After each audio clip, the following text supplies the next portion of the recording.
The redemption for us this year is to not start off 0-9 and and get back over 500 overall. Because I mean, a lot of teams in the MEAC are satisfied with just doing well in conference, and we want to do well overall. So I feel like we didn't do well overall last year with a 14-19 record, although we were 11-5 in conference, which many people might equate to a success.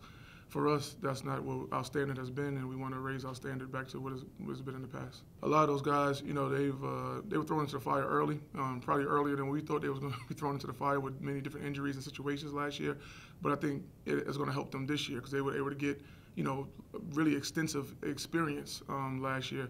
So with 5 guys coming back to average like 8.4 and above, I think that it will bode well this year. Even with just natural progression, usually guys might go from 8 to 10, and if you get 5 guys just going up 2 points, that bolsters your whole, scoring anyway. So we look forward to them taking the natural progression. Well, I think a lot of those guys who set the school record for three-pointers are back. So, you can expect some threes to be shot, but as well, in addition to Jordan Butler coming back, it bolsters our front court tremendously. He's a veteran player. He's had success here. Defensively, he's a, an animal defensively. So he bolsters our front court immediately. It's almost like having a new recruit, even though he was here already, to join Alex Long, which is preseason, second team. We look forward to him being a postseason first team. So I think we're going to have a veteran front court to match with the backcourt shooting that we have.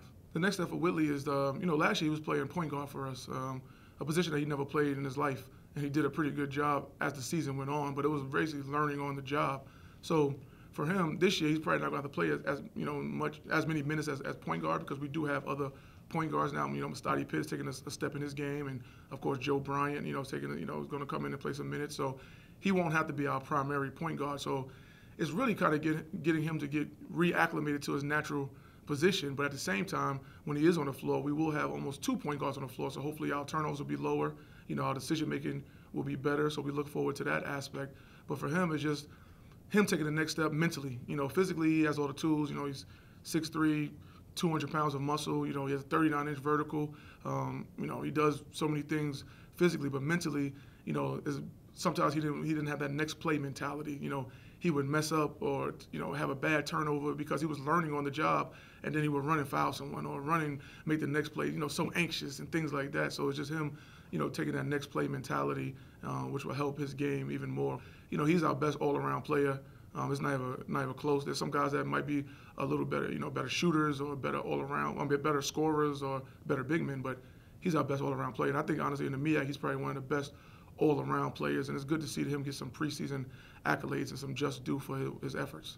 I think those freshmen are probably some of the most talented ones we've gotten in recent memory, but once again, they're freshmen, and it's going to be a learning curve, and it's a learning curve right now, even about how hard they have to play on a day-to-day basis. See, coming out of high school, when you're just more talented than everyone and a Division I player, most high schools don't have Division I players, so they can go and they can cruise and still be better than the next man and better than the next team and go out and get their 20, 30 points a game. But when you come to Division I level and everyone's a Division I player, it's tough day in and day out, the gruel. So the grueling, practices and grind and things like that. So I think that with those guys, once they learn, the speed they need to play at, the intensity they need to play at, I think that they'll be some of the better freshmen that we've had in a long, time. We got guys that 6'5" guards, C.J. Kelly, 6'6" guard, B.J.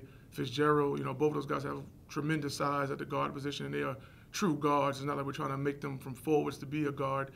Chris Kelly could probably play point guard, honestly, at 6'5". So, we look forward to them. And, of course, Joe Bryant, being a state champion at Lake Taylor, he brings that pedigree, he brings some toughness.